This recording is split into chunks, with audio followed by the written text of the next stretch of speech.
Okay, so now I'm going to check the fuel line pressure. I got this fuel line gauge from AutoZone for a rental, 27167. So you pay for it, but then you get your money back when you return it. It's got a multimeter for testing voltage at the pump and all kinds of attachments. But on this Dodge is pretty cool. We have this Schrader valve right on the fuel rail. So all we're going to need is just this like this.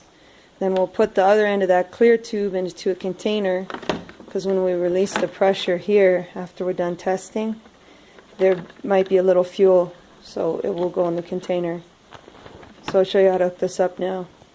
So right here on this passenger side fuel rail is the valve. So we can just take this off.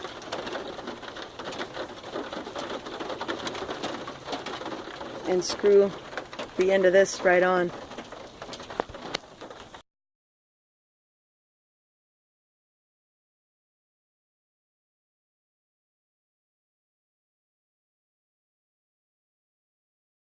And then I've just got this container in case we get any fuel. I got it wedged between the brake fluid reservoir and the air box. Just keep that away from like the belt moving parts. And then I don't have anybody to help me right now, so I've got the gauge under the windshield wiper so that hopefully I could see it from inside. Alright, so looking at that fuel pressure, let's see what we get.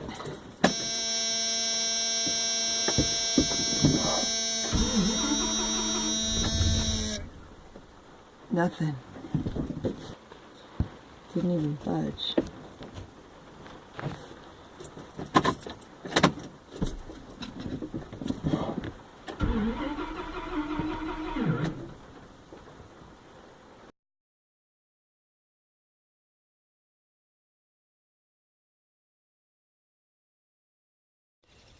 Okay, so first thing to check if this happens to you and you're in a parking lot or whatever, and you're getting the engine's cranking, but you're not starting, then pop this fuse cover off here and have a look inside. Here's the map, and specifically you want to have a look at the fuel system relay and your horn relay. So honk your horn. If your horn's working, then switch these relays. Here's the horn, here's the fuel. Maybe you're lucky and it's just a relay. But if you swap them and your horn still works, then you know that your fuel system relay is okay. So that means it's not the relay. The next thing to check is this 20 amp. That's that 20 amp there. It's for the fuel pump. As you can see, it's fine here.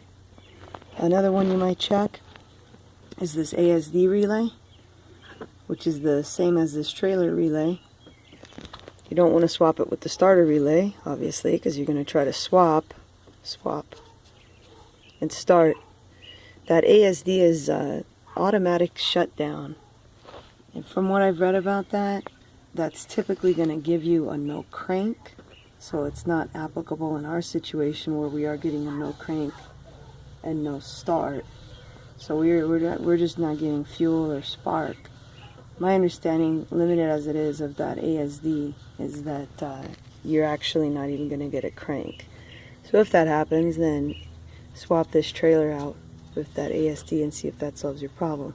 If that doesn't do it, then we're going to check a couple more fuses in the cab, and if those fuses are good, then we've got to step it up to a little more serious investigation. Okay, so in the cab, driver's side, there's this fuse box. Let's pop this out, have a look. Here's the map. Let's put it down so you can see it better. This engine fuse, it's a 10 amp fuse in the number 9 position. That has a fuel pump component on it. You're lucky and it just blew, because it was old or something, but it's this one right here, this 10 amp. Dodge has this nice little fuse remover even that comes here, so you can grab it, pull it out, and then there's some extra fuses on the back there. So this was in our case, so now we got to step it up to the engine or the fuel pump or the fuel injection. So I got a multimeter hooked up here. I'm going to get under here and show you what I'm doing. So you get some alligator clips. You should be able to get enough. And you can see the multimeter from when you're inside the cab, because you have just a few seconds to check voltage. Let me figure out how to get under here with the camera the best way. Alright, so focus. Alright, so here's the fuel pump. You can see that electrical connector there. Hopefully it'll focus better. There we go. So I'm back probing right here. This very first connector, it's a black and green wire. You really got to push this paper, this is just a paper clip. You really got to push that paper clip in there quite a bit. And then I'm just grounding my, there we go, grounding my negative to the body. And I'm going to go inside and turn the key and watch the voltmeter.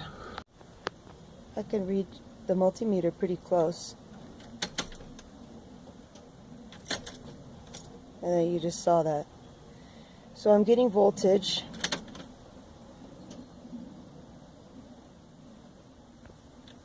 Not quite 12 volts, but I am getting voltage. So now I'm going to check the ground on those. Each of those three on the bottom are ground. I think it was gauge, sensor, and pump. I know the last one is the pump. So I'm going to check for ground on that pump.